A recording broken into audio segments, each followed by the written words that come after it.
스님과 재벌가 여인, 부처님 앞에서 피어난 사랑. 40일 후 모두를 경악시킨 충격적인 진실. 지리산 자락, 세속의 소음이 닿지 않는 곳에 법련사라는 작은 사찰이 고즈넉이 자리하고 있었습니다. 세월의 빛바랜 목조 일주문은 그러나 매일 아침 주지 스님인 지선의 마음처럼 활짝 열려 있었습니다. 그는 속세와 거리를 두고 조용히 살아가는 스님이었습니다. 그 누구와도 깊은 인연을 맺지 않았죠.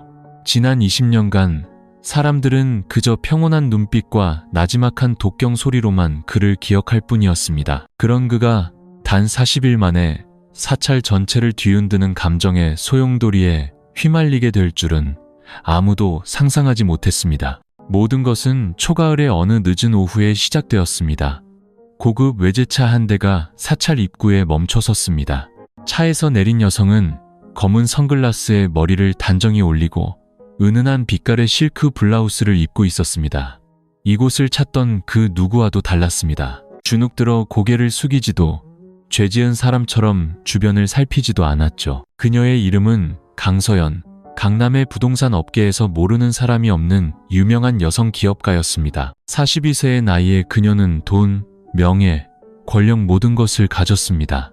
하지만 그녀가 내뱉은 한마디는 지선 스님을 그 자리에 얼어붙게 만들었습니다. 평온을 찾으러 왔는데 어디서부터 시작해야 할지 모르겠습니다. 그날 이후 그녀는 매일같이 저를 찾아왔습니다. 어떤 날은 법문을 청해 들었고 또 어떤 날은 말없이 대웅전 마루를 닦았습니다. 대기업 이사회 의장석에 앉던 여인이 이제는 허리를 굽혀 마당에 낙엽을 쓸고 있었습니다. 마을 사람들의 수군거림이 시작됐습니다. 부처님 보러 오는 게 아니라 주지 스님 보러 오는 거지. 하지만 지선 스님은 늘 그랬듯 평온함을 잃지 않았습니다. 멀리하지도 가까이 하지도 않았죠. 그는 다른 신도들과 마찬가지로 평등한 마음으로 그녀를 대했습니다. 단지 그녀를 바라보는 스님의 눈빛 속에 아주 가끔 평소와 다른 무언가가 스쳐 지나갈 뿐이었습니다. 그리고 그녀가 절에 발을 들인 지 정확히 40일째 되던 날, 온 마을을 충격에 빠뜨리는 사건이 일어났습니다. 아무도 예상치 못했고 직접 보지 않았다면 누구도 믿지 못했을 진실이었습니다. 강서연이 절을 찾은 둘째 날, 비가 쏟아졌습니다. 그녀가 일주문을 들어서는 순간 갑작스러운 소나기가 쏟아졌죠. 그녀처럼 하얀 피부에 명품 구두, 얇은 실크 옷을 입은 사람이라면 황급히 비를 피해야 마땅했습니다. 하지만 그녀는 그러지 않았습니다. 보리수나무 아래 우두커니 서서 바람에 흔들리는 잎사귀를 올려다볼 뿐이었습니다. 그 눈빛에는 두려움도 당혹감도 없었습니다. 이해할 수 없을 만큼 깊은 침묵만이 감돌았죠.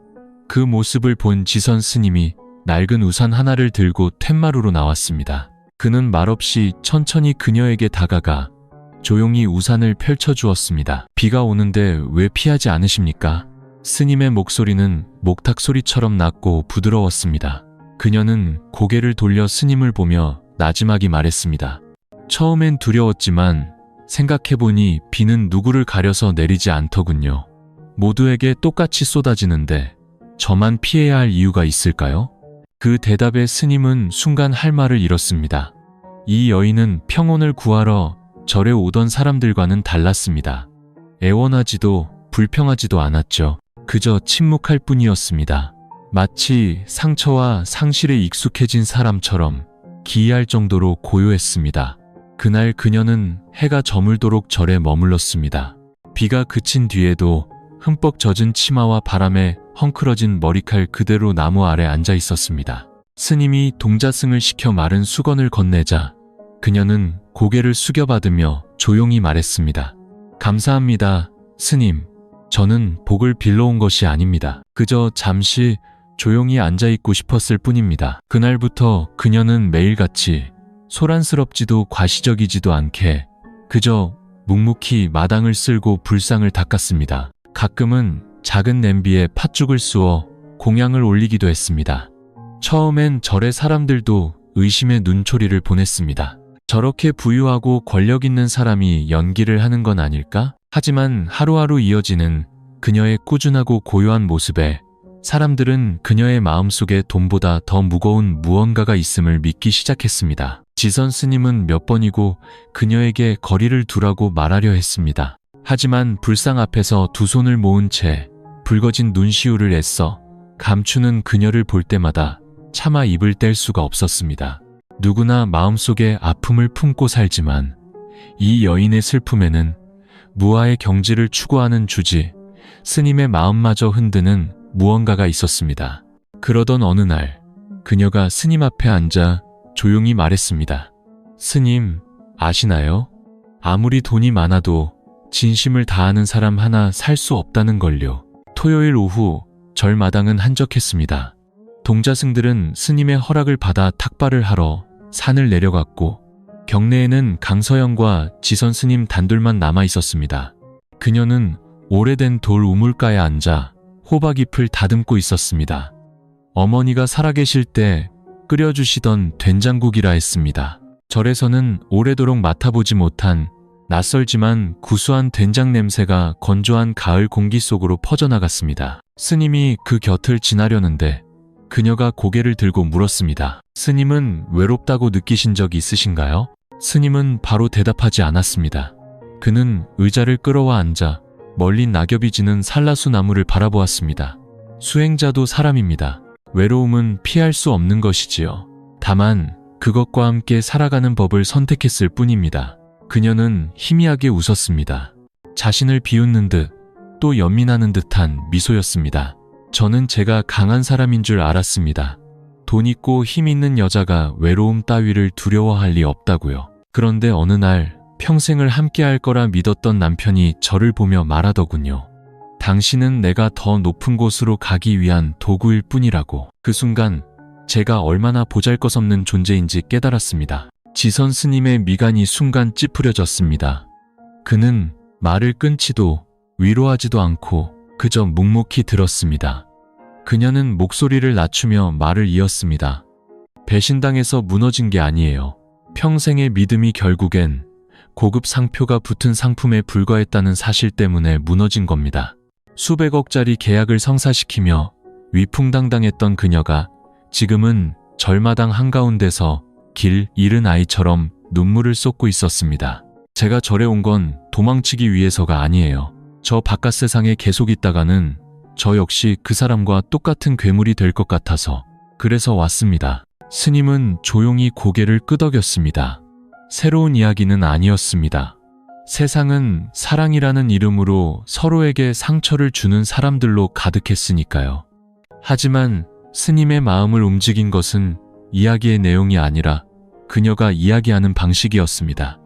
원망도 절규도 없었습니다. 그저 자신의 심장을 통째로 타인의 손에 맡겼다가 산산조각 나버린 한 여인의 담담한 고백이었습니다. 그날 오후 두 사람은 오랫동안 아무 말 없이 앉아 있었습니다. 다시 비가 내리기 시작했지만 이번에는 스님도 우산을 찾지 않았고 처마 밑으로 피하지도 않았습니다. 두 사람 모두 더는 자기 자신으로부터 도망치지 않는 사람들처럼 그저 그 자리에 앉아 있었습니다. 강서연 대표가 절에 머문 지 30일이 넘어가자 온 마을의 수군거림은 더욱 커졌습니다. 평생을 엄격하게 살아온 지선 스님이 돈 많고 힘있는 여자와 가까이 지내다니 불심도 유혹에 넘어가는 것인가? 소문은 담을 넘어 절마당까지 스며들었지만 스님은 여전히 침묵했습니다. 강서연 또한 전혀 개의치 않는 듯 보였습니다. 두 사람은 세상의 시선 따위는 안중에 없다는 듯 매일 하던 대로 불단을 닦고 낙엽을 쓸고 공양밥을 지었습니다. 어떤 날은 말 한마디 없이 서로를 스쳐 지나가기도 했습니다. 하지만 때로는 침묵이 천마디 말보다 더 깊은 법입니다. 어느 날 정오, 강서연은 대웅전 뒤편 돌계단에 홀로 앉아 있었습니다. 햇살이 따가웠지만 그녀는 법당 안으로 들어가지 않고 멍하니 허공을 바라보고 있었습니다. 스님이 그 곁을 지나가자 그녀가 입을 열었습니다. 스님, 죽었지만 여전히 살아있는 사람이 있다는 걸 믿으시나요? 스님은 걸음을 멈췄습니다. 그 질문은 철학적인 물음이라기보다 한평생을 이어온 긴 한숨처럼 들렸습니다. 다른 사람의 마음속에서 죽는 이도 있고 자기 자신 안에서 죽어가는 이도 있지요. 그녀는 고개를 돌리지 않은 채 말을 이었습니다. 저는 그림자처럼 살았어요. 아침엔 회의, 오후엔 결제, 저녁엔 파티. 사람들은 저를 성공의 아이콘으로 봤죠. 하지만 제가 그 화려한 집에 들어설 때마다 머물렀던 그 어떤 호텔 스위트룸보다 더 춥게 느껴졌다는 걸 누가 알까요? 기다려주는 사람도, 밥은 먹었냐고 물어주는 사람도 없었어요. 어떤 날은 혼자 술을 마시다 파티장 한가운데서 아이처럼 목 놓아 울기도 했습니다. 그녀의 목소리는 메어 있었지만 두 눈은 바싹 말라 있었습니다. 너무 많이 울어서 이젠 눈물도 나오지 않아요. 스님은 그 자리에 서서 위로도 질책도 없이 그저 조용히 찻잔에 차를 따라 그녀 곁에 놓아주었습니다. 차가 식었네요. 그녀가 말했습니다. 사람도 식었습니다. 스님이 답했습니다. 한때는 권력의 상징이었던 사람과 한때는 청정함의 상징이었던 사람이 이제는 명예도 감정도 아닌 각자 외로움의 극한에 닿아보았다는 이유 하나만으로 나란히 앉아 있었습니다. 그날 이후 그녀는 더 많이 웃기 시작했고 스님은 반대로 더 깊은 침묵에 잠겼습니다. 한쪽은 삶을 되찾기 시작했고 다른 한쪽은 마음이 흔들리기 시작한 것입니다. 법련사의 밤은 늘 고요했습니다. 멀리서 들려오는 목탁 소리와 풀벌레 소리가 어우러져 공간 전체가 멈춘 듯한 정막에 휩싸였습니다. 지선 스님은 대웅전에서 참선에 들었습니다. 바람이 나뭇가지를 스치고 외로운 달빛이 낡은 문틈으로 새어들어와 차가운 바닥에 긴 그림자를 드리웠습니다. 하지만 오늘 밤 스님은 좀처럼 마음을 가라앉힐 수 없었습니다. 보리수나무 아래 앉아있던 강서연의 모습, 멀고 슬픈 눈빛, 낮게 잠긴 목소리가 마음속을 떠나지 않았습니다. 애써 떨쳐내려 했지만 그 잔상은 숨을 쉴 때마다 파고들었습니다. 지선은 계율을 엄격히 지키는 수행자였습니다. 18년간의 수행 동안 단 한 번도 마음이 흔들린 적이 없었습니다. 그는 젊은 시절 아버지가 어머니를 버리고 떠난 아픔 때문에 부처님께 귀의했습니다. 눈물을 삼키며 삭발하고 평생 번뇌 없이 청정한 도를 닦겠다고 맹세했었죠. 그런데 지금 한 여인이 그의 마음을 송두리째 흔들고 있었습니다. 외모나 신분 때문이 아니었습니다. 소리 없이 무너져 내리는 그녀의 눈빛 때문이었습니다. 스님은 그 눈빛 속에서 평온함 뒤에 애써 감춰왔던 자기 자신의 고독한 그림자를 보았습니다. 문득 그녀가 했던 말이 떠올랐습니다. 저는 외로운 건 두렵지 않아요. 제가 살았다는 사실조차 아무도 기억해주지 못한 채 죽는 게 두려울 뿐이에요. 그때 스님은 처음으로 누군가에게 깊이 공감하는 자신을 발견했습니다. 그날 밤 스님은 동이 틀 때까지 뜬 눈으로 앉아 있었습니다. 새벽 사실을 알리는 종이 울리고 숲에서 불어온 바람이 촛불을 흔들었습니다. 불단 위에 연꽃 한 송이가 떨어져 내렸습니다. 그 모습이 마치 곧 피어날 무언가를 예고하는 듯 고요하고도 무거웠습니다. 다음 날 아침 강서연은 절에 오지 않았습니다. 지난 40일 동안 처음 있는 결석이었습니다. 아무런 연락도 정갈도 없었죠. 스님은 마당으로 나가 그녀가 매일 아침 앉아있던 우물가의 돌의자를 바라보았습니다. 텅 비어 있었습니다. 낙엽만이 가득 쌓여 있었죠. 스님은 마음 한구석이 텅 비는 것을 느꼈습니다. 출가한 수행자에게는 결코 존재해서는 안 될 감정이었지만 그것은 너무도 선명하게 피어났습니다. 그리고 스님은 알았습니다.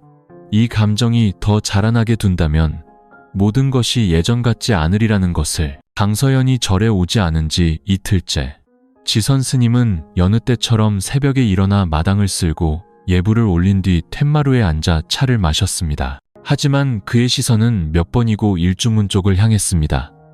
매일 아침 그녀가 단아한 옷차림으로 나타나던 그곳. 그러나 오늘 보리수나무 옆 돌의자는 텅 비어 있었고 낙엽 한 장조차 미동도 없이 놓여있는 것이 마치 무언가 변하리라는 것을 예고하는 듯했습니다. 스님은 묻지도 내색하지도 않았지만 온종일 마음이 불안했습니다. 저녁이 되자 하늘이 흐려지더니 먹구름이 산 너머에서부터 성난듯 빠르게 몰려왔습니다. 바람이 불어와 사찰마당의 나뭇가지를 휘젓고 낙엽들이 대웅전 안까지 날아들었습니다.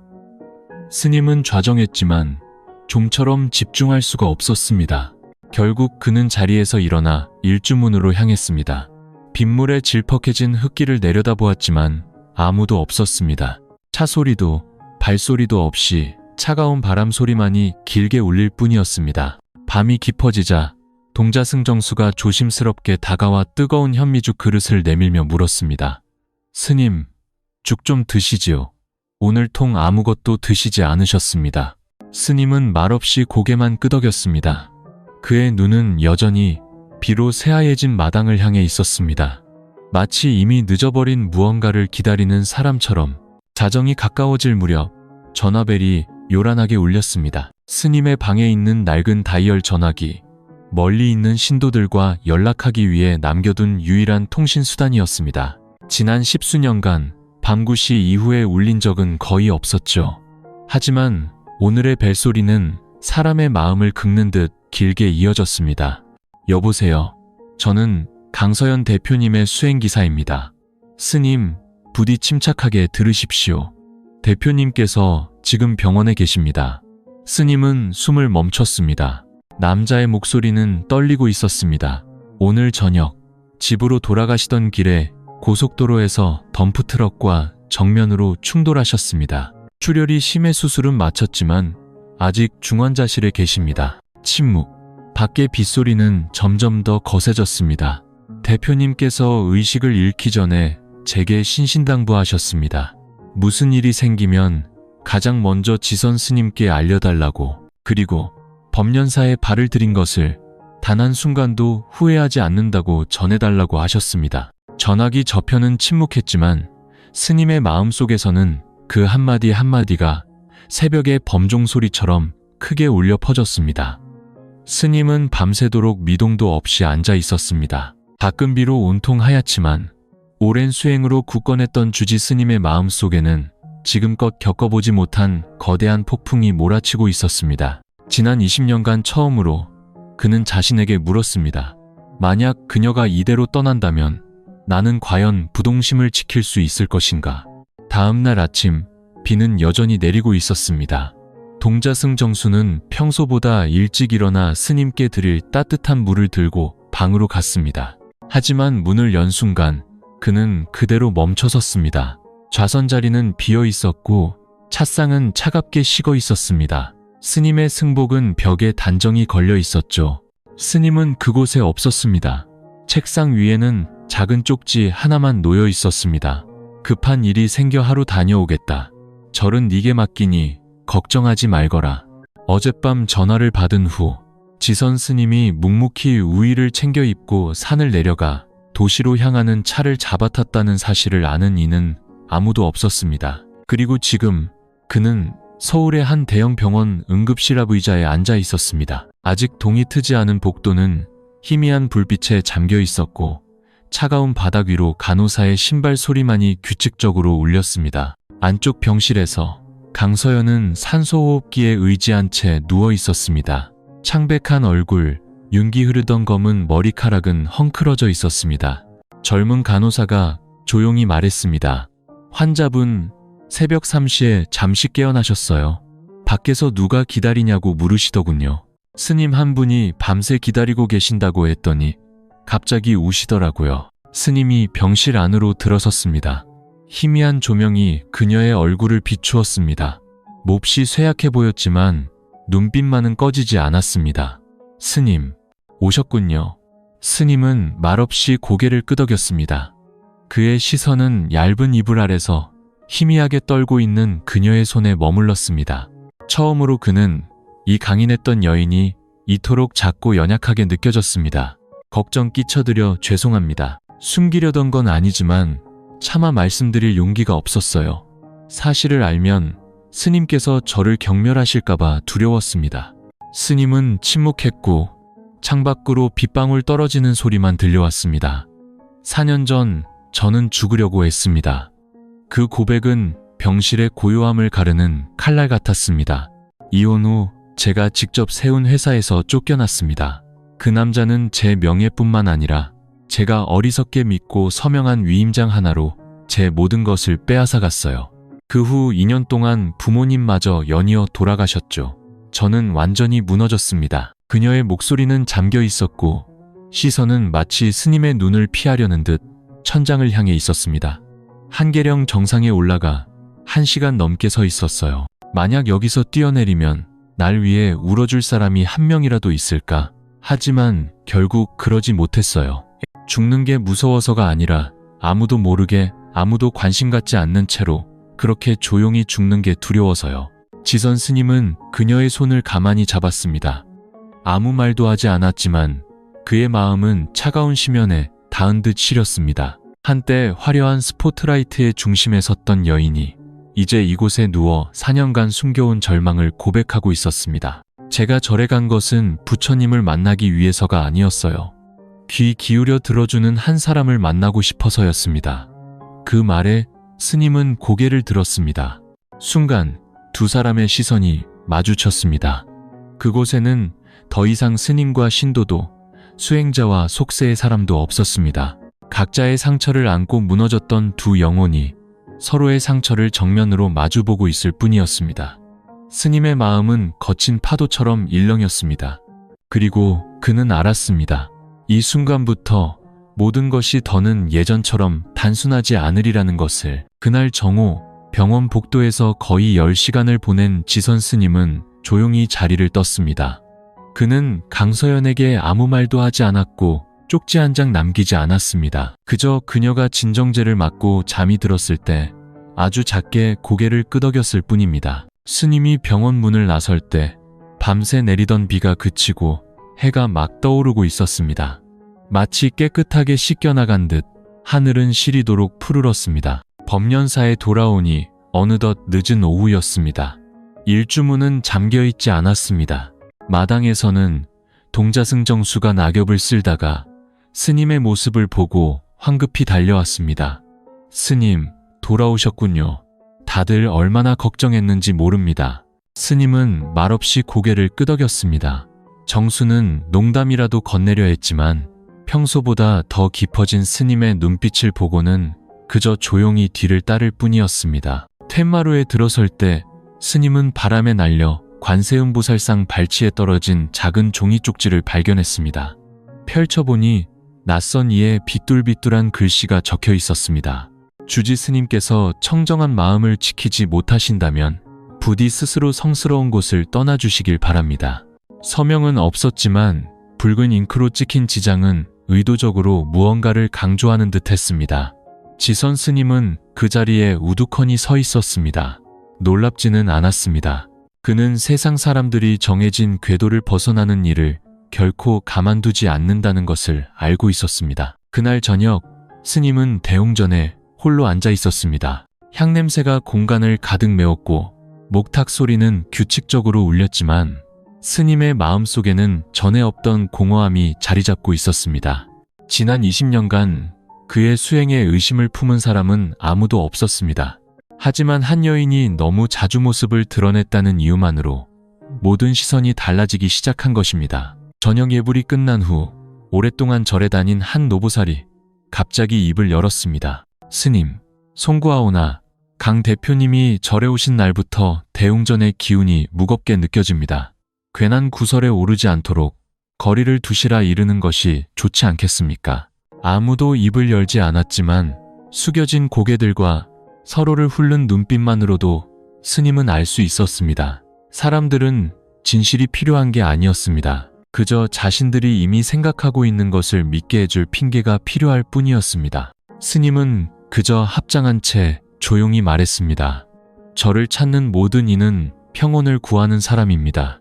수행자는 편견으로 누군가를 내칠 권리가 없습니다. 그러자 다른 노인이 미간을 찌푸리며 말했습니다. 하지만 스님, 저렇게 유명하고 부유한 여인이 가난한 산사에 매일같이 드나드는 것이 어찌 다른 이들의 의심을 사지 않겠습니까? 그 말은 수행자의 마음에 비수처럼 꽂혔습니다. 스님은 대답하지 않고 그저 묵묵히 앉아 있었습니다. 하지만 예불이 끝난 뒤에도 그는 바로 방으로 돌아가지 않았습니다. 그는 범종각에 올라 어둠 속으로 잠겨가는 사찰을 내려다보았습니다. 저녁 종소리가 산중에 멀리 울려 퍼졌습니다. 그리고 스님은 알았습니다. 이제부터 자신의 모든 발걸음이 더는 예전처럼 평온하지 않으리라는 것을. 사고가 난 지 나흘 후 강서연은 퇴원했습니다. 간호사가 부축하려 했지만 그녀는 손을 저었습니다. 혼자 갈 수 있어요. 목소리는 여전히 약했지만 눈빛만은 흔들림이 없었습니다. 그녀는 옅은 잿빛의 단아한 원피스를 입고 머리를 단정히 올리고 옅게 화장을 하고 있었습니다. 사람들은 큰일을 겪고 나면 사람이 변한다고들 하지만 그녀가 퇴원 허락을 받자마자 법연사로 돌아갈 것이라고는 아무도 예상하지 못했습니다. 그날 오후 다시 바람이 불고 먹구름이 산봉우리를 감쌌습니다.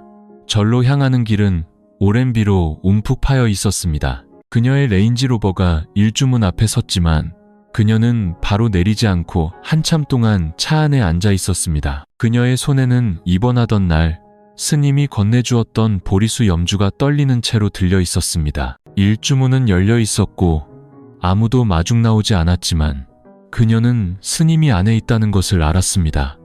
그리고 이번에 그녀가 온 것은 평온을 위해서가 아니었습니다. 차마 말로 하지 못했던 무언가를 위해서였습니다. 지선 스님은 절 뒤뜰에서 마당을 쓸고 있었습니다.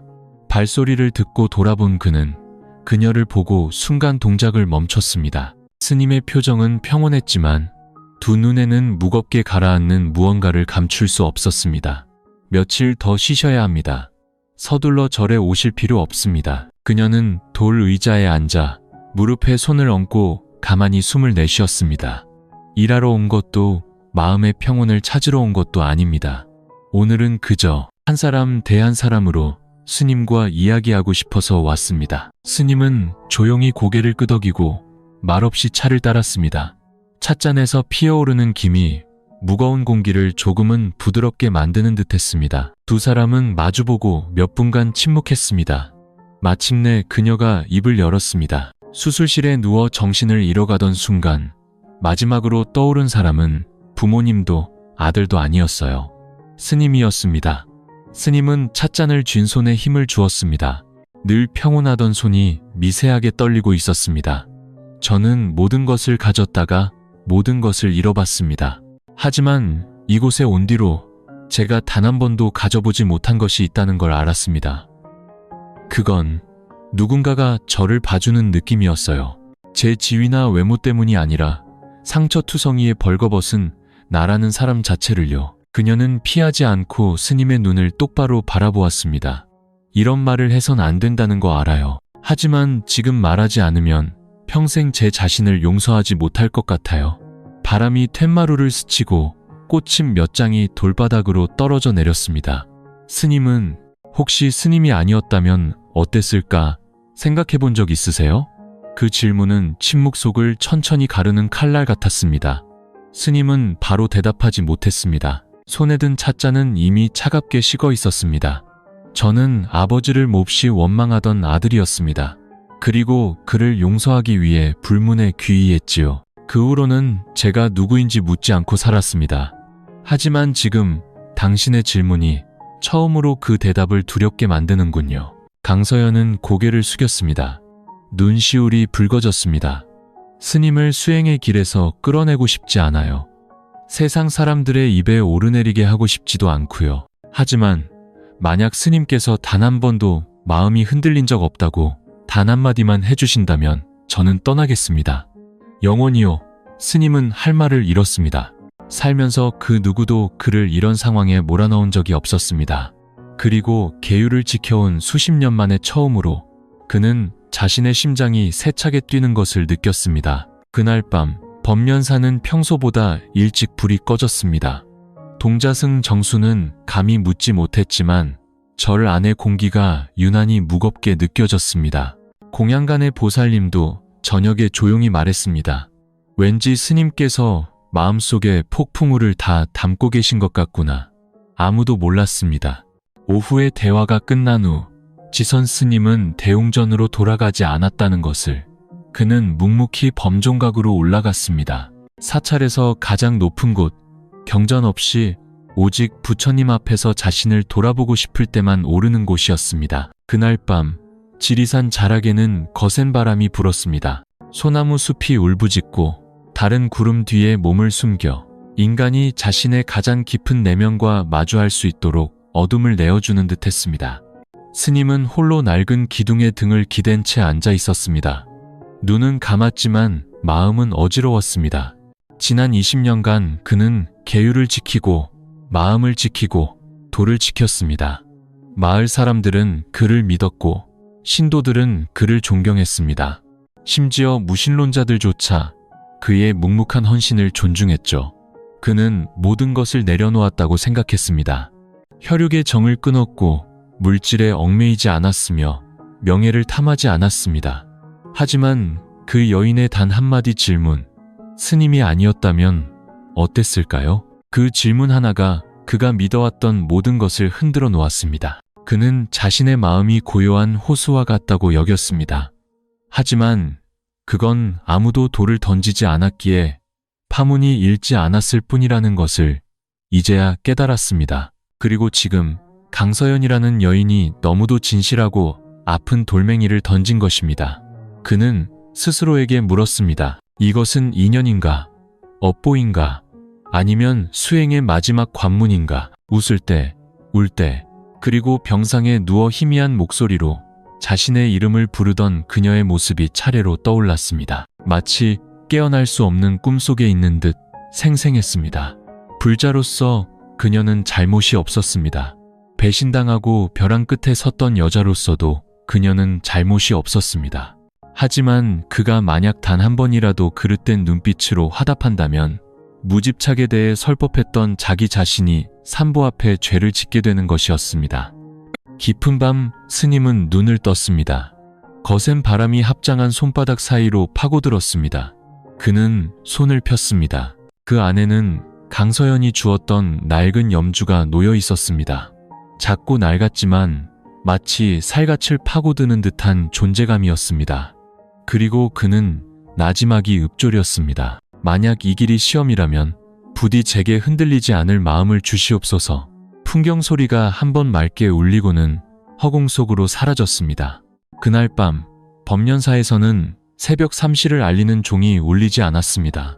사람의 마음이 한번 흔들리고 나면 세상의 모든 종소리는 침묵이 되는 법이니까요. 다음날 아침 법련사는 햇살로 가득 찼습니다.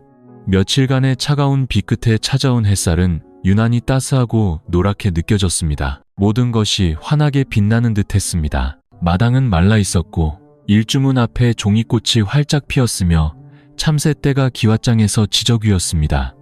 하지만 아무도 몰랐습니다. 고요한 폭풍이 한 사람의 마음속에서 곧 몰아칠 것이라는 것을. 오전 9시쯤 레인지로버가 다시 일주문 앞에 멈춰섰습니다. 이번에 강서연은 흰색 셔츠에 잿빛 실크 바지를 입고 있었습니다. 화장도 장신구도 하지 않았습니다. 손에는 얇은 봉투 하나와 입원했을 때 스님이 주었던 낡은 염주만이 들려 있었습니다. 그녀는 정원을 거치지도 누구와 대화하지도 않고 곧장 대웅전 텐마루로 향했습니다. 그곳에서는 지선 스님이 동자승과 함께 장작을 패고 있었습니다. 그녀를 본 동자승 정수는 황급히 고개를 숙여 인사하고는 조용히 자리를 비켜주었습니다. 그녀가 발을 들여놓는 순간부터 공기는 무겁게 가라앉았습니다. 스님께 작별 인사를 드리러 왔습니다. 그 말이 끝나는 순간 마치 누군가 화창한 하늘에 찬물을 끼얹은 듯 했습니다. 공간은 침묵에 잠겼고 지붕 위에 새소리마저 멎었습니다. 스님은 자리에서 일어나 옷의 먼지를 털었습니다. 어디로 가실 생각이십니까? 한국을 떠납니다. 회사에 남아있던 지분도 모두 정리했습니다. 어제 서류 절차가 끝났고요. 조용히 떠나려 했지만 스님께 예의가 아닌 것 같아서요. 그리고 이것을 직접 전해드리고 싶었습니다. 그녀는 봉투를 내밀었습니다. 안에는 법련사에 10억 원을 기부한다는 증서가 들어있었습니다. 길 잃었던 날들 속에서 평온을 되찾은 한 사람의 이름으로. 스님은 바로 받지 않았습니다. 그녀는 스님을 바라보았습니다. 부드럽지만 단호한 눈빛이었습니다. 사람들이 무슨 말을 하는지 알아요.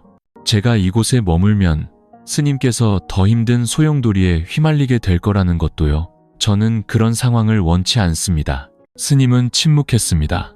기부금은 필요 없습니다. 그저 평안하게 사시기를 바랄 뿐입니다. 하지만 저는 평안하지 않아요. 매일같이 누군가에게 짐이 되는 제 자신을 보는 한 평안할 수 없어요. 스님 등 뒤에서 수군거리는 시선들을 견딜 수가 없어요. 불상을 지날 때마다 모순으로 가득 찬 제 마음을 마주하는 것도 견딜 수가 없어요. 그래서 떠나는 겁니다. 제게 남은 마지막 자존심을 지키기 위해서요. 여기까지 말했을 때 그녀의 목소리가 메었습니다. 어쩌면 어느 전생에 저와 스님은 서로에게 빚을 졌을지도 모르죠. 하지만 이 생에서는 아무것도 바라지 않고 희망하지 않고 얽매이지 않고 그저 떠나는 것으로 그 빚을 갚겠습니다. 그 말은 깃털처럼 가벼운 체념이었지만 심장을 내는 듯 아팠습니다. 스님은 여전히 아무 말도 하지 않았습니다. 그는 오랫동안 그녀를 바라보았습니다. 그 눈빛 속에는 무언가 부서지는 소리가 있었지만 밖으로 새어나오지는 않았습니다. 마치 바람이 산등성이를 스치며 울부짖지만 아무도 그 바람이 무엇을 앗아가는지 들을 수 없는 것처럼 그녀는 깊이 고개를 숙였습니다. 감사했습니다, 스님. 제 인생이 절망의 끝에 있다고 생각했을 때 그곳에 존재해 주셔서요. 그 말을 남기고 그녀는 처음 이곳에 왔을 때처럼 조용하고 당당하게 그러나 긍지 가득한 모습으로 사찰 마당을 걸어 나갔습니다. 단지 이번에는 차마 가질 수 없는 다른 이의 심장한 조각을 짊어진 듯 그 등이 미세하게 굽어 있었습니다. 강서연이 떠난 후 법련사는 본래의 고요함을 되찾았습니다. 사람들은 다시 아침 저녁으로 독경을 하고 공양간을 살피고 동자승에게 한자를 가르치고 비에 센 지붕을 수리하는 지선 스님의 모습을 보게 되었습니다. 일상은 예전으로 돌아왔지만 가까이 지내는 사람들만이 알아차렸습니다. 스님이 더는 차를 마시지 않게 되었다는 것을, 매일 아침 툇마루에 나가지 않게 되었다는 것을, 그녀가 묵묵히 앉아있던 보리수나무 아래 돌 의자는 이제 아무도 쓸지 않는 낙엽으로 뒤덮여 있었고 누구도 감히 그곳에 손대지 못했습니다. 어느 날 오후 동자승 정수는 우편물함에서 잡지 한 권을 발견했습니다. 표지에는 강서연의 얼굴이 실려 있었고 재계에서 사라진 여성 거물, 은둔인가 재기인가라는 자극적인 제목이 붙어 있었습니다. 정수는 스님의 눈치를 살피며 낡은 신문더미 아래로 잡지를 숨겼습니다. 하지만 스님은 이미 보았습니다. 그는 아무 말 없이 그저 찻잔을 들어 입으로 가져갔습니다. 그녀가 매일 아침 타주던 그 약초차였습니다. 하지만 이번에는 혀끝의 쓴맛이 가슴까지 조여오는 듯 했습니다. 그날 밤 스님은 홀로 뒤뜰로 나갔습니다. 그곳에는 그녀가 절에 온 지 닷새째 되던 날 공약물로 가져왔던 하얀 난초 화분이 있었습니다. 그때 활짝 피어 은은한 향기를 내뿜던 난초를 보며 그녀가 웃으며 말했었죠. 매일 꽃을 보는 것도 하나의 참선이겠지요. 스님? 스님은 난초 줄기에 손을 댔습니다. 꽃잎들이 소리 없이 툭툭 떨어져 내렸습니다. 난초잎 하나가 떨어질 때마다 추억 하나가 밀려왔습니다. 첫 예불 후 붉어졌던 눈시울, 죽을 건네주던 떨리는 손, 병상에서 속삭이던 목소리. 만약 제가 깨어나지 못하면 스님께 전해주세요. 후회하지 않는다고. 스님은 방으로 돌아와 오랫동안 잠가두었던 작은 함을 열었습니다. 그 안에는 그녀가 쓴 손편지가 작은 봉투에 담겨 있었습니다. 날짜도 주소도 없이 오직 한 줄만이 적혀 있었습니다. 스님의 마음이 더는 도망치지 않을 때 그때 읽어주십시오. 스님은 편지를 들어 찢으려 했지만 손이 허공에서 멈췄습니다. 그는 감히 열어볼 수가 없었습니다. 내용이 두려워서가 아니라 자신의 이성이 필사적으로 부정하고 있는 것을 심장이 인정해버릴까봐 두려워서였습니다. 수행자는 본디 참선으로 마음을 다스리는 법. 하지만 어떤 참선이 밤마다 되살아나는 기억들을 잠재울 수 있단 말인가. 그날 밤 스님은 다시 범종각에 올랐습니다. 바람이 거세 종은 치지 않아도 무의식 중에 길게 울었습니다. 그 울음 하나하나가 차마 뱉어내지 못하는 한숨 같았습니다. 동자승은 훗날 이렇게 말했습니다. 그날 밤 저는 스님께서 허공에서 계신 것을 보았습니다. 승복은 바람에 펄럭이고 손에는 그녀가 차고 있던 염주를 꽉 쥐고 계셨습니다. 스님은 눈을 감고 계셨는데 부처님을 염하는 것인지 한 사람을 잊으려 애쓰는 것인지 저는 알 수 없었습니다. 강서연이 떠난 지 14일째 되던 아침 법련사의 낯선 손님이 찾아왔습니다. 검은 정장 차림에 마른 체형의 30대 남성이었습니다. 머리는 단정히 넘기고 값비싼 선글라스 뒤로 눈을 감추고 있었죠. 그는 문을 두드리지 않고 곧장 마당으로 들어섰습니다. 그의 구두굽 소리가 선방의 정적을 깨뜨리려는 듯 또렷하게 울렸습니다.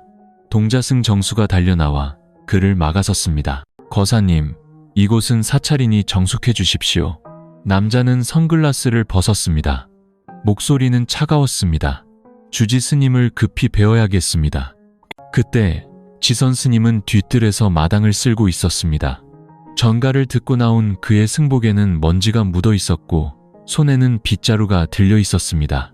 두 사람은 인사도 서론도 없이 마주섰습니다. 남자는 가방에서 서류 뭉치를 꺼내 마당의 돌 테이블 위에 놓았습니다. 저는 강서연 대표님의 개인 변호사입니다. 위임에 따라 개인 서신을 전달하고 가족 측의 공식적인 입장을 통보하러 왔습니다. 스님은 바로 받지 않았습니다. 그의 시선은 봉투 왼쪽 구석, 서울의 한 법무법인 직인이 희미하게 찍힌 곳에 머물렀습니다. 변호사는 스님의 눈을 똑바로 바라보았습니다. 스님, 요즘 언론에서 어떤 기사가 도는지 알고 계십니까? 스님은 침묵했습니다. 남자는 휴대폰을 꺼내 인터넷 신문 기사를 보여주었습니다. 여성 기업가 의문의 실종, 스님과의 연문설, 혹은 채무 도피. 그 아래에는 멀리서 찍힌 사진 한 장이 있었습니다. 강서연과 지선 스님이 절툇마루에 나란히 앉아 마당을 바라보는 모습이었습니다. 얼굴은 흐릿했지만 누구인지 알아보는 것은 어렵지 않았습니다. 언론은 이런 식으로 기사를 쓰고 있습니다. 아직 증거는 없지만 스님께서는 누구보다 잘 아시겠죠. 이런 기사 몇 줄만으로도 강 대표님과 이 사찰의 명성은 예전 같지 않을 겁니다. 스님은 여전히 말이 없었습니다. 바람이 승복자락을 스치고 지붕에서 마른 잎사귀 몇 개가 떨어져 내렸습니다. 변호사는 얇은 봉투 하나를 더 꺼냈습니다. 이것은 강 대표님께서 떠나시기 전에 남기신 친필 서신입니다. 내용은 알지 못합니다. 다만 사찰에 병고가 생기거든 스님께 전해달라는 분부가 있었습니다. 스님은 두 손으로 편지를 받고 조용히 고개를 숙였습니다. 감사합니다. 산길이 험하니 조심히 돌아가십시오. 변호사는 더 머물지 않았습니다. 떠나기 전 그는 모든 추측에 마침표를 찍듯 한마디를 남겼습니다. 부디 마음 굳게 지키시길 바랍니다. 대표님께서 그러시더군요. 스님은 이 세상에 아직 선한 마음이 존재한다는 것을 믿게 해준 마지막 분이라고. 차가 떠나고 스님은 오랫동안 마당에 서 있었습니다. 손에 들린 편지는 수행의 길을 가로막는 돌덩이처럼 무거웠습니다. 아무도 그 내용을 몰랐고 감히 묻지도 못했습니다. 동자승은 스님이 편지를 열 때 손이 미세하게 떨리는 것을, 그리고 얇은 종이 너머로 걸어 나올 진실을 거부하려는 듯 처음으로 눈을 질끈 감는 것을 보았을 뿐입니다. 그날 오후 대웅전에서는 목탁 소리가 들리지 않았습니다. 그리고 그날 오후 동자승은 강서연이 가져왔던 난초 화분이 완전히 죽어버린 것을 발견했습니다. 물이 부족해서가 아니었습니다. 뿌리부터 썩어 있었습니다. 지선 스님은 방으로 들어가 조용히 문을 잠갔습니다. 강서연이 남긴 편지는 낡은 목재 책상 위에 놓여 있었습니다. 그 옆에는 그녀가 차고 있던 보리수 염주가 이제는 세월의 흔적으로 색이 더 짙어진 채 놓여 있었습니다. 더 이상 진심을 부정하지 않으려는 두 사람 사이의 침묵이 염주알 하나하나에 새겨진 듯 했습니다. 그는 바로 편지를 열지 않았습니다. 스님은 차를 우렸습니다.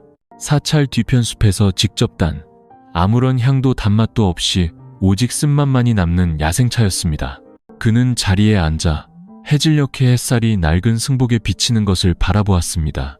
바람은 잔잔했지만 마음속은 파도가 일고 있었습니다. 마침내 그는 편지를 열었습니다. 강서연의 글씨는 여전히 또박또박했지만 기업인의 편지처럼 날카롭지는 않았습니다. 그것은 변명이 아니라 한 시절의 기억을 정리하기 위해 쓴 속삭임처럼 부드러웠습니다. 스님, 이 편지를 쓰는 지금은 스님께서 주무시고 계실 깊은 밤입니다. 달이 산봉우리에 반쯤 걸려 있네요. 아무것도 남기지 않고 떠나려 했습니다. 침묵만이 스님께 평온을 지켜드리는 유일한 길이라고 생각했으니까요. 하지만 이제는 압니다. 때로는 침묵이 아픈 진실보다 더 사람의 마음을 죽인다는 것을요. 저는 스님을 사랑했습니다. 모든 것을 겪어본 여인의 소유욕 같은 사랑이 아니었습니다. 폐허 속에서 허우적대던 사람이 숨 쉴 수 있는 작은 공간을 발견했을 때 느끼는 그런 사랑이었습니다. 스님께서 답해 주시길 바라지 않습니다. 하지만 이것만은 알아주셨으면 합니다. 저는 단 한 번도 스님을 수행의 길에서 벗어나게 할 의도가 없었습니다. 만약 저의 존재가 스님께 고통을 드렸다면 그 모든 죄는 제가 짊어지고 가겠습니다.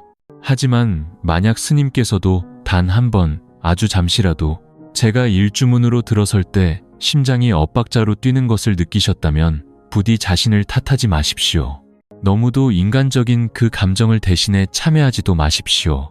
부처님의 문은 넓지만 사람의 마음은 때로 절벽보다 좁더군요.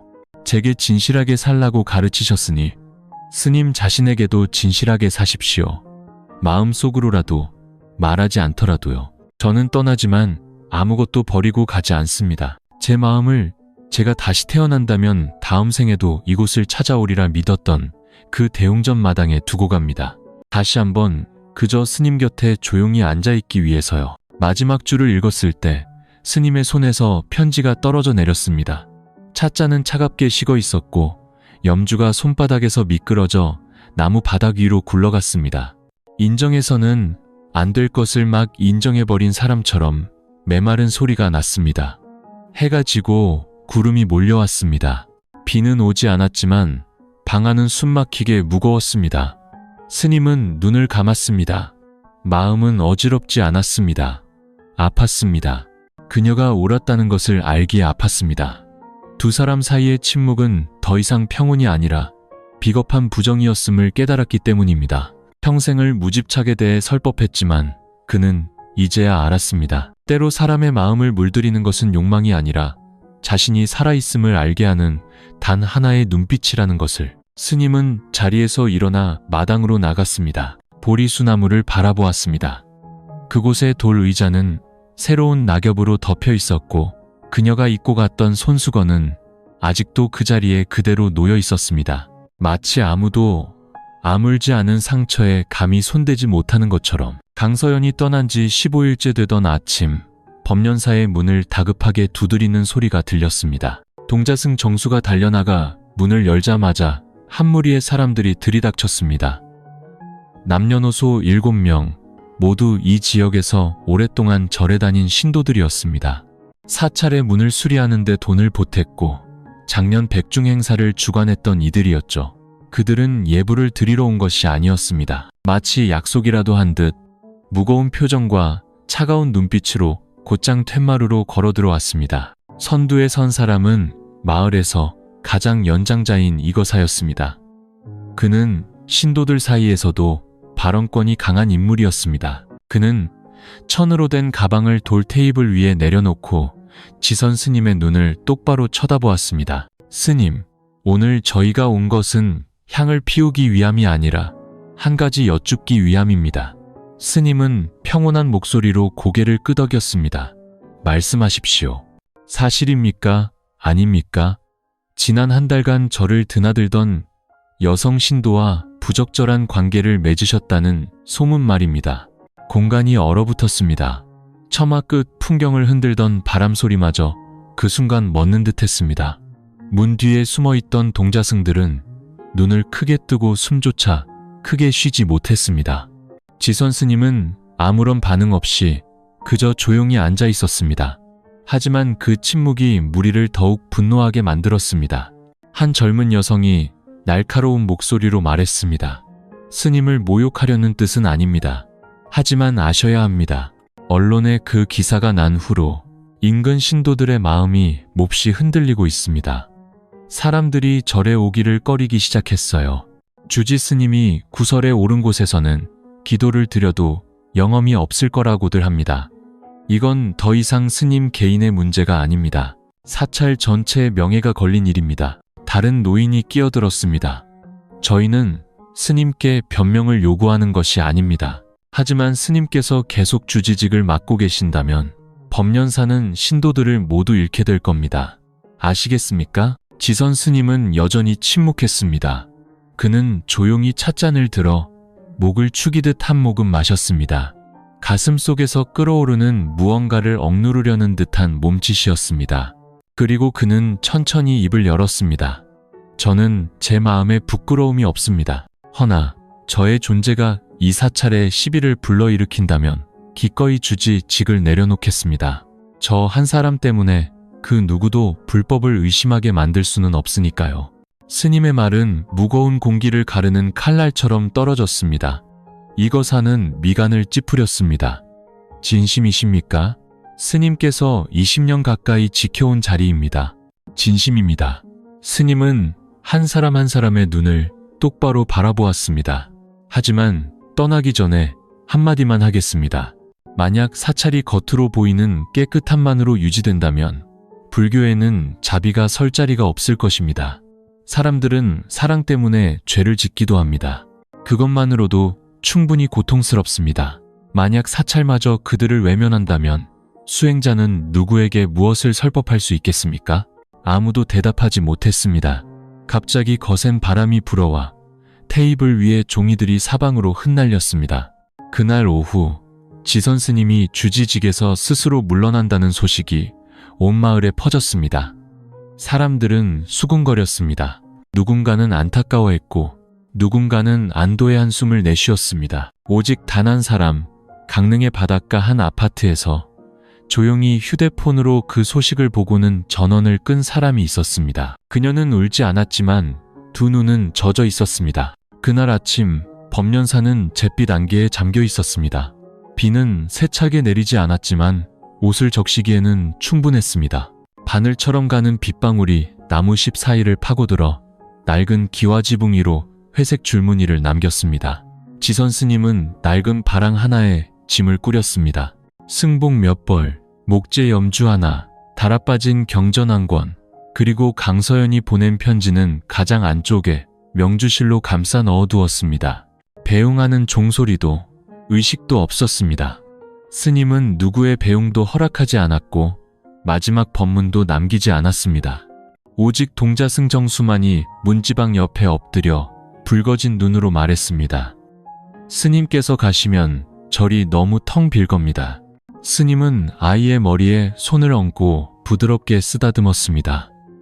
남는 이가 마음을 평안히 지키면 떠나는 이도기를 잃지 않는 법이다. 바람을 두려워하지 말거라. 네가 뿌리라면 말이다. 그 말을 남기고 스님은 바랑을 어깨에 메고 돌아섰습니다. 이끼 낀 돌바닥을 밟는 그의 발걸음 하나하나가 마치 시간이 작별을 고하는 소리처럼 들렸습니다. 아무도 말리지 않았습니다. 오직 풍경만이 돌아오라고 부르는 듯 애달픈 소리를 낼 뿐이었습니다. 하지만 이미 늦었습니다.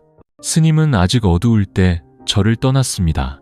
산안개가 자욱했습니다.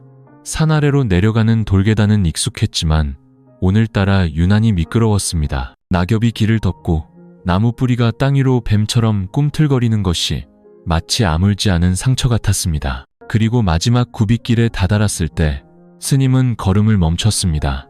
산기슭, 초봄에 이미 꽃이 다져버린 고목 아래 익숙한 그림자가 우두커니 서 있었습니다. 잿빛 원피스를 입고 얼굴 대부분을 가리는 모자를 쓴 여인. 하지만 그 서 있는 모습은 틀림없었습니다. 강서연이었습니다. 바람비에 그녀의 머리카락과 옷 그리고 스님을 올려다보는 눈빛이 모두 젖어 있었습니다. 애원하지도 서두르지도 않고 그저 한 사람이 다른 한 사람을 기다리고 있었습니다. 지선 스님은 천천히 앞으로 걸어갔습니다. 한 걸음 한 걸음 내디딜 때마다 마음속에서 수백 개의 질문이 떠올랐지만 이내 모두 사라졌습니다.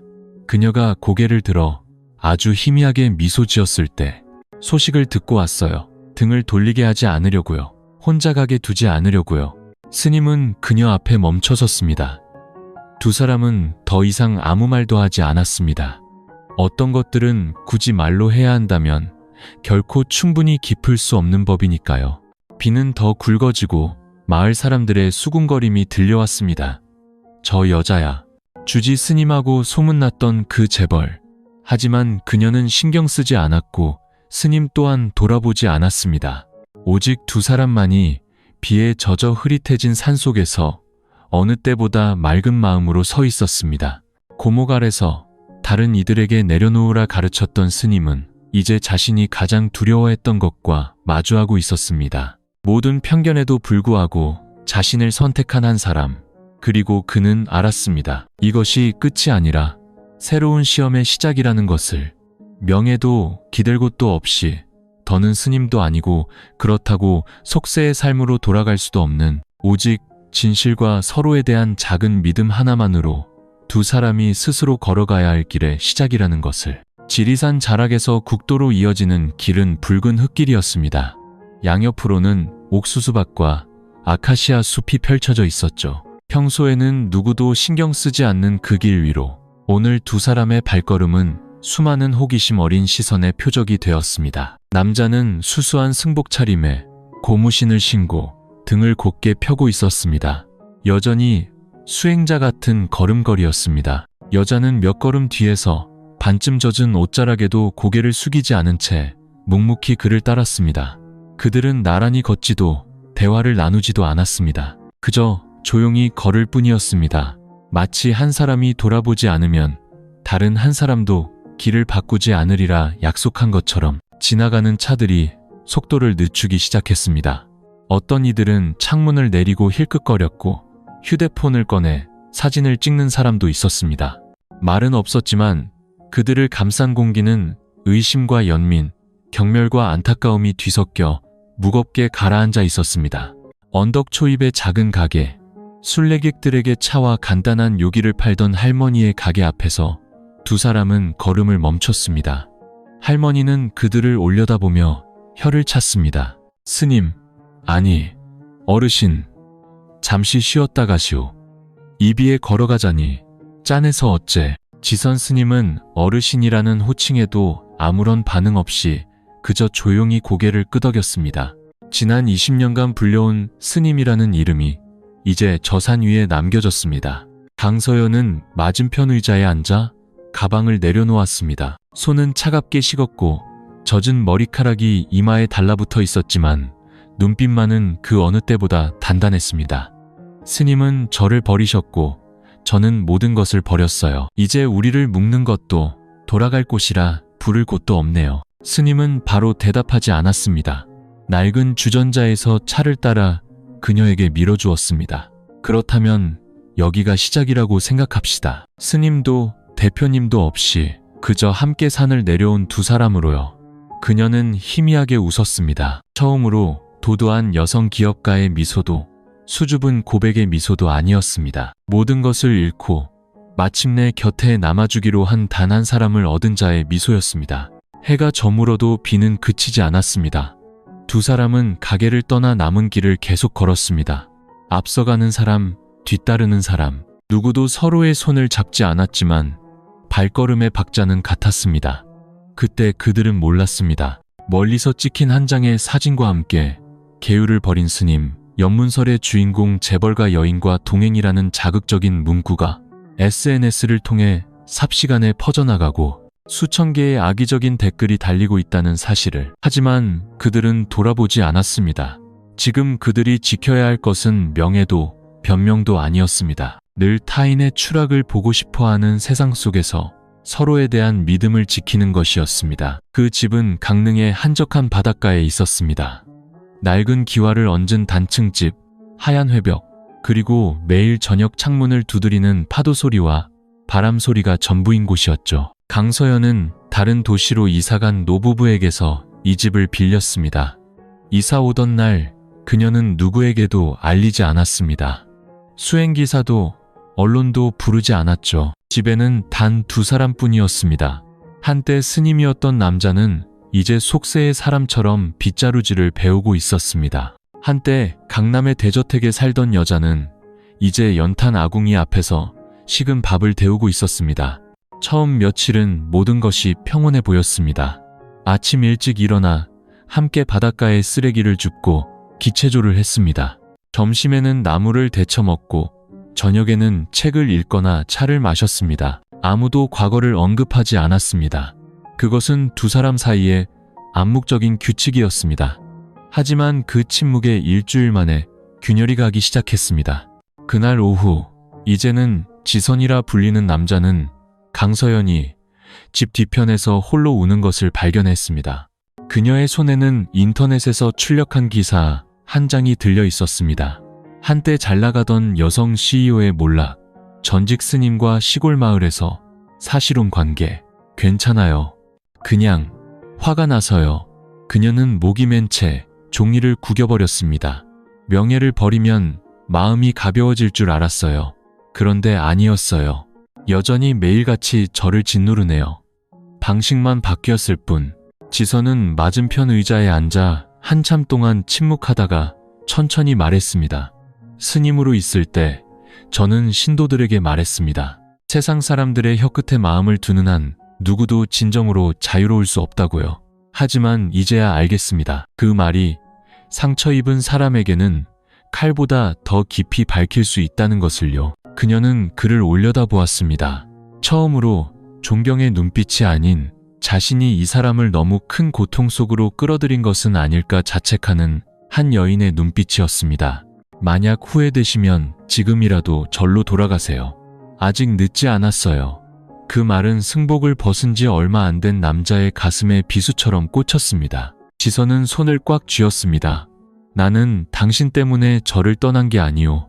나 자신 때문에 떠난 것이오. 고통이 두려워 돌아간다면 20년간 불상 앞에 섰던 사람이라 불릴 자격도 없소. 그녀는 고개를 돌려 눈물을 닦았지만 마음속에서는 낯선 감정이 피어올랐습니다. 분노도 슬픔도 아닌 부끄러움이었습니다. 평생을 강하게 살아온 자기 자신이 가장 약해져서는 안 될 순간에 약해졌기 때문입니다. 그날 밤 두 사람은 함께 저녁을 먹지 않았습니다. 작은 집에는 방이 2개였지만 그녀의 방불은 새벽까지 꺼지지 않았습니다.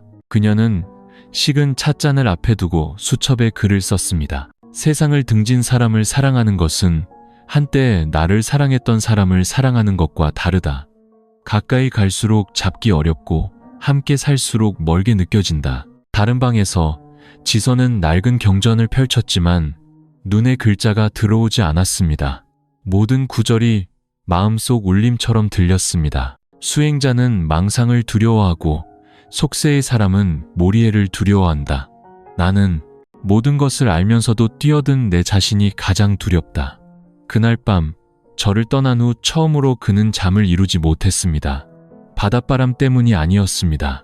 벽 하나를 사이에 둔 그 여인, 이제는 신도도 아니고 그렇다고 온전한 연인도 아닌 자신을 선택했지만 아직 자신이 감히 손잡지 못한 그 사람 때문이었습니다. 그날 아침, 바다는 이상할 정도로 고요했습니다. 수면은 거울처럼 평평했고 하늘에는 구름 한 점 없었습니다. 강서연이 막차를 우려냈을 때 문 앞에서 차가 멈추는 소리가 들렸습니다. 낯선 차였고 약속도 배달도 아니었습니다. 중년의 남자 한 명이 차에서 내렸습니다. 흰 셔츠, 차림, 단정하지만 어딘가 경직된 모습이었습니다. 햇볕에 그을린 얼굴과 깊은 눈매는 한때 고귀한 것 가까이에서 살았으나 그것을 잃어버린 사람의 분위기를 풍겼습니다. 지선 스님을 뵈러 왔습니다. 안에서 걸어 나오던 지선은 그를 보고 그대로 멈춰섰습니다. 잠시 후 그는 두 손을 모아 깊이 고개를 숙였습니다. 나무아미타불, 거사님께서 여기까지 어인 일이십니까? 남자는 대답 대신 고개를 끄덕이고는 강서연을 돌아보았습니다. 그녀가 가슴이 뜨끔할 정도로 오랫동안 바라보았습니다. 날카로운 시선이 아니라 연민이 담겨 있었기에 더 아팠습니다. 저는 덕수거사라고 합니다. 17년간 스님을 따랐습니다.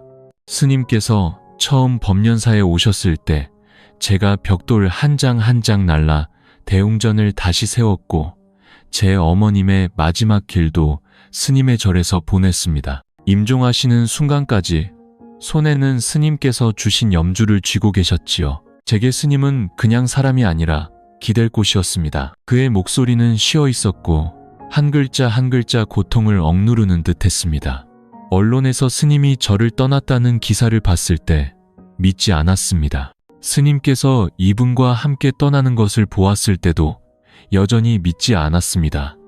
하지만 마을 사람들이 사실이라고 확인해 주었을 때 저는 와야만 한다고 생각했습니다. 원망하기 위해서가 아니라 묻기 위해서요. 그는 멈춰 서서 지난 20년간 스님이라 부르던 사람의 눈을 똑바로 바라보았습니다. 스님, 저분을 선택하신 것이 사랑 때문입니까? 공간이 얼어붙었습니다. 지선은 주먹을 꽉 쥔 채 바로 대답하지 못했습니다. 강서연은 곁에 서서 시선을 피하지 않았습니다. 그녀는 이것이 더 이상 두 사람만의 문제가 아니라는 것을 알았습니다. 청정한 마음이 모든 것을 구원할 수 있다고 믿었던 사람들의 아픔이었습니다. 제가 선택한 것이 아닙니다. 선택당한 것입니다. 하지만 더는 도망치지 않을 겁니다. 지선은 한 글자 한 글자 힘주어 말했습니다. 저는 제가 감정을 초월했다고 생각했습니다. 하지만 틀렸습니다. 사람은 인연을 만나기 전까지만 초월할 수 있는 것입니다. 일단 만나고 나면 스님이든 속인이든 자기 자신과 마주해야만 합니다. 덕수 거사는 돌 의자에 앉았습니다. 바닷바람이 부드럽게 불어왔습니다. 스님께서 사과 한마디만 하시면 저는 용서할 겁니다. 하지만 저는 스님의 사과가 필요 없습니다. 저는 이것이 알고 싶습니다. 만약 저분이 부와 명성을 가진 강서연이 아니었다면 그래도 스님은 저를 떠나셨겠습니까? 그 질문은 마지막 칼날 같았습니다. 강서연은 고개를 돌렸고 지선은 바닥을 내려다보았습니다. 한참 후에야 그가 대답했습니다. 만약 저분이 시장에서 나무를 파는 여인이라도 비를 맞으며 묵묵히 절마당을 쓸었다면 제 마음은 여전히 흔들렸을 겁니다. 덕수거사는 길게 한숨을 내쉬었습니다. 그렇다면 이제 알겠습니다. 그는 자리에서 일어나 바지를 털었습니다. 사랑에는 죄가 없습니다. 하지만 스님은 길을 인도하는 분이셨습니다. 길을 인도하는 사람이 스스로 길을 잃으면 뒤따르던 사람들은 영원히 숲속에 버려져 어느 방향으로 가야 할지 모르게 됩니다. 떠나기 전 그는 강서연을 돌아보며 말했습니다. 한때 스님이었던 사람을 사랑할 용기가 있다는 것은 대단한 일입니다. 하지만 이것 또한 기억하십시오. 스님 같은 분은 저를 떠날 수는 있어도 마음속 부처님을 떠나지는 못할 겁니다. 언젠가 한 사람을 붙잡고 싶어질 때 스스로에게 물어보십시오. 사랑 때문에 잡는 것인지, 잃는 것이 두려워서 잡는 것인지. 차는 떠나고 마당에는 침묵만이 남았습니다. 그날 오후 강서연은 저녁을 짓지 않았고 지선은 경전을 읽지 않았습니다. 두 사람은 그저 그 자리에 앉아 있었습니다. 두 사람 식어버린 두 잔의 차, 그리고 누구도 입 밖으로 꺼내지 못한 하나의 질문. 우리가 더 이상 아무도 아니게 되었을 때 우리는 과연 무엇인가? 그날 밤 강릉의 바닷가에는 저녁 7시가 되자마자 하늘이 어두워졌습니다. 거대한 구름대가 몰려오고 파도가 절벽에 부딪히는 소리가 마치 전쟁의 북소리처럼 울려 퍼졌습니다. 지선은 문을 단단히 걸어 잠그고 부엌으로 들어가 오후에 끓여둔 호박죽을 데웠습니다. 그녀는 내일 아침에 먹을 녹두 좀 사러 잠깐 나갔다 오겠다고 했지만 1시간이 넘도록 돌아오지 않았습니다. 그는 시계를 보았습니다. 분침은 느리게 흘러가고 호롱불 빛이 나무 식탁 위에서 일렁였습니다. 비가 내리기 시작했습니다. 처음에는 가늘게, 이내 굵은 빗방울로 변했습니다. 밤 9시, 집에는 바람 소리와 양철 지붕에 떨어지는 빗소리만이 가득했습니다. 9시 30분, 전화는 여전히 받지 않았습니다. 10시, 그는 초조해지기 시작했습니다. 그는 우위를 걸치고 손전등을 들고 문 밖으로 나갔습니다. 길은 미끄러웠고 바람이 얼굴을 때려 아팠지만 문 닫은 가게들 외에는 아무도 보이지 않았습니다. 그는 흠뻑 젖은 채 집으로 돌아와 마른 옷을 찾으러 그녀의 방으로 들어갔다가 그대로 멈춰섰습니다. 화장대 위 그녀가 매일 밤 글을 쓰던 수첩이 단정히 놓여 있었습니다. 그 위에는 익숙한 글씨체의 작은 쪽지가 접혀 있었습니다. 저는 떠나는 게 아니에요. 다만 애타게 기다리는 사람의 마음이 어떤 것인지 스님께서 아셨으면 했어요. 그는 의자에 주저앉았습니다. 손이 미세하게 떨렸습니다. 그는 다음 줄을 읽었습니다.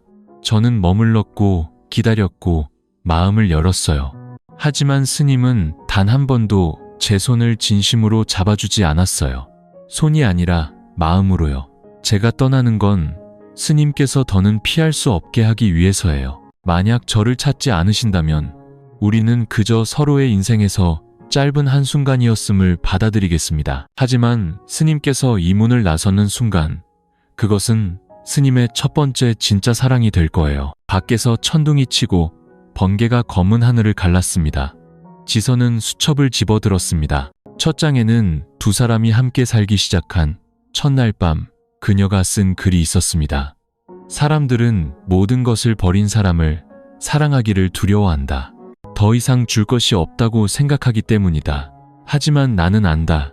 수행했던 사람은 그 누구보다 깊이 사랑한다는 것을. 그들은 보답을 바라지 않는 사랑을 배웠기 때문이다.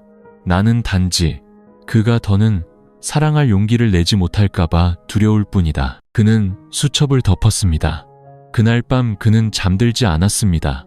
텐마루에 앉아 염주를 쥔 채 경전을 외우지 않았습니다. 그는 그 순간 자신이 사랑하는 사람을 잃기 직전의 남자인지 아니면 마음속 부처에게 시험받는 수행자인지 알 수 없었습니다. 비는 여전히 내렸고 그의 마음은 그녀가 자신이 한 번도 건네주지 않은 자신의 일부를 가지고 떠났다는 것을 깨달을 만큼 처음으로 흠뻑 젖어 있었습니다. 동이 트자마자 지선은 집을 나섰습니다. 얇은 외투 한 벌과 강서연의 수첩, 그리고 밤새 직접 싼 떡 몇 개 외에는 아무것도 챙기지 않았습니다. 그는 그녀가 어디로 갔는지 정확히 알지 못했습니다. 다만 그녀가 언젠가 했던 말을 기억했습니다. 만약 언젠가 내가 사라진다면 내가 처음 죽으려 했던 곳으로 찾아와 주세요. 스님께서 그곳에 와주신다면 나는 다시 살아갈 것을 약속할게요. 그곳은 한계령이었습니다. 그는 시외버스를 타고 고개 입구에서 정상까지 거의 2km를 걸어 올라갔습니다. 세찬 바람이 얼굴을 때렸고 눈이 시렸습니다. 바람 때문인지 아니면 세차게 뛰는 심장 때문인지 알 수 없었습니다. 길은 텅 비어 있었고 오직 풀과 나무 그리고 안개만이 가득했지만 마치 누군가 등 뒤에서 밀어주는 것처럼 멈출 수가 없었습니다. 그리고 마침내 그는 멀리 고갯마루의 큰 바위 위에 앉아있는 한 그림자를 발견했습니다. 강서연이었습니다.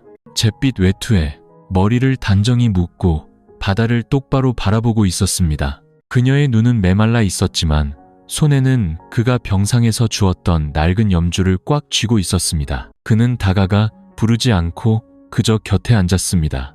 마치 우연히 같은 곳에서 쉬게 된 낯선 사람들처럼 1분, 2분, 5분이 흐르고 그녀가 고개를 돌리지 않은 채 물었습니다.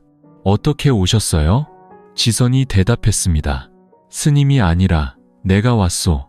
그녀는 고개를 돌려 그를 오랫동안 바라보았습니다. 그럼 당신은 나를 왜 찾았나요? 그는 그녀가 남겨둔 수첩을 내밀었습니다. 이걸 다 읽었지만 아직 한 가지 이해되지 않는 것이 있어. 왜 나를 찾아오게 만들었소? 강서연은 희미하게 웃었습니다. 바람이 그녀의 이마 위로 머리카락 몇 올을 흩날렸습니다. 찾으러 가봐야만 자신이 무엇을 지키고 싶은지 알게 되니까요. 잠시 침묵이 흐른 뒤 그는 주머니에서 빈 종이 한 장과 펜을 꺼내 한 줄을 적어 그녀에게 건넸습니다. 나는 더 이상 스님도 아니고 과거의 그 누구도 아니오. 그러니 오늘부터 평범한 사람으로 다시 시작해도 되겠소? 그녀는 글을 읽었습니다. 눈시울이 붉어졌지만 되물었습니다. 평범한 사람으로 서로 사랑해도 되나요? 그는 고개를 끄덕였습니다. 나는 사랑이 무엇인지 아직 모르오. 하지만 당신이 곁에 없을 때 당신을 그리워하는 법은 아오. 당신이 스스로 사라졌을 때 아파하는 법도 아오. 아무도 찾지 않으면 우리는 짧은 인연일 뿐이라는 당신의 글을 읽었을 때 두려워하는 법도 알았소. 만약 그것이 사랑이라면 나는 사랑하고 있소. 아주 진실하게. 강서연의 눈에서 눈물이 흘러내렸습니다. 하지만 이번에는 안도의 눈물이었습니다. 그녀는 대답 대신 조용히 그의 어깨에 머리를 기댔습니다. 한때 수많은 사람들의 안식처였던 남자가 이제 한 사람을 자신의 돌아갈 곳으로 선택한 순간이었습니다. 두 사람은 그곳에 안개와 바람 소리 속에서 앉아 있었습니다. 사진을 찍는 사람도 아는 체하는 사람도 없었습니다. 하지만 그들에게는 그 순간이 처음으로 온전히 서로의 곁에 선 순간이었습니다. 계율도 법도 억압도 없이 오직 인간의 사랑만이 존재했습니다. 법련사를 떠난 지 40일 후 지선은 더 이상 스님이 아니었고 강서연은 더 이상 재벌이 아니었습니다. 두 사람은 더 이상 잃을 것도 증명할 것도 없었습니다. 그들은 한계령 근처의 작은 집에서 낮에는 채소를 가꾸고 밤에는 책을 읽으며 가끔 국도변의 작은 찻집을 열어 고개를 넘는 손님들에게 따뜻한 차 한 잔과 조용한 이야기를 파는 삶을 살았습니다. 아무도 그들이 누구인지 묻지 않았고 그들이 과거에 무엇이었는지 알려고 하지 않았습니다. 그리고 그 무명, 모밍 속에서 그들은 비로소 자기 자신을 되찾았습니다. 몇 년 후 한때 법련사의 신도였던 사람이 우연히 고개를 넘다가 툇마루에서 책 읽는 여인에게 차를 따라주는 백발의 남자를 보았습니다. 그는 나지막이 읊조렸습니다. 옛날 지선 스님과 참 많이 닮았네. 하지만 남자는 그저 웃을 뿐 긍정도 부정도 하지 않았습니다. 이제 그에게 이름은 중요하지 않았기 때문입니다. 남은 것은 눈빛의 평온함과 손의 온기와 영혼의 지옥을 함께 건너온 두 사람 사이의 고요한 언어였습니다. 그들의 사랑은 세상이 보기에는 받아들이기 힘든 것이었지만 그들 자신에게는 서로를 구원하는 길이었습니다. 수행했던 사람은 집착 없이 사랑하는 법을 배웠고 부유했던 사람은 칭송 없이 사는 법을 배웠습니다. 그리고 두 사람이 만났을 때 그들은 자기 자신을 잃지 않으면서 한 사람을 지키는 법을 배웠습니다. 모든 것이 지난 후 가장 큰 깨달음이 무엇이었냐는 질문에 남자는 그저 한마디만 했습니다. 평온은 절에도 돈에도 있지 않았습니다. 그것은 한 사람을 선택하고 다시는 돌아보지 않을 용기를 내는 바로 그 순간에 있었습니다.